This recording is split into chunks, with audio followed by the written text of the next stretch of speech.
ka kauki chuang aminga chuan makaram ratua pathian chaka chatuan pa ramnalal antilon sira Amen.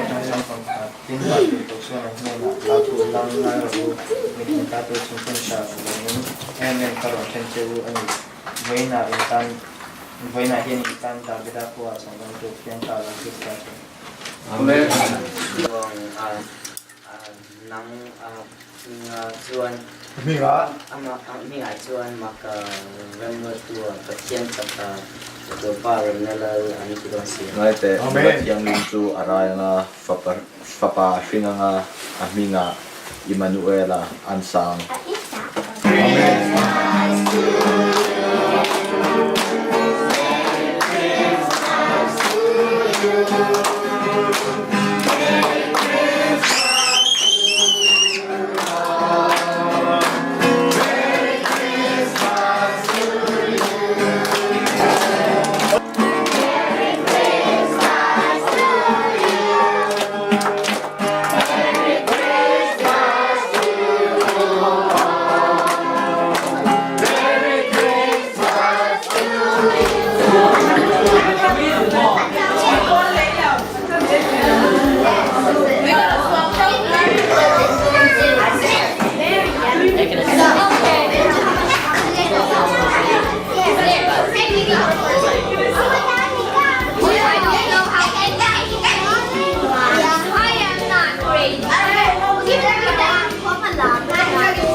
Okay. Look at the camera! Hey, cheese! Turn out to my channel! Bow down to the channel!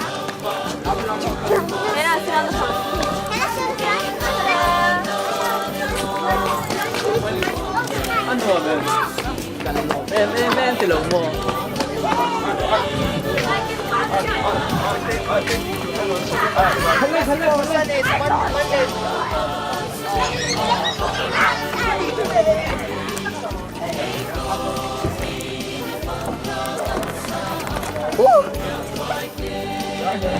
Bola!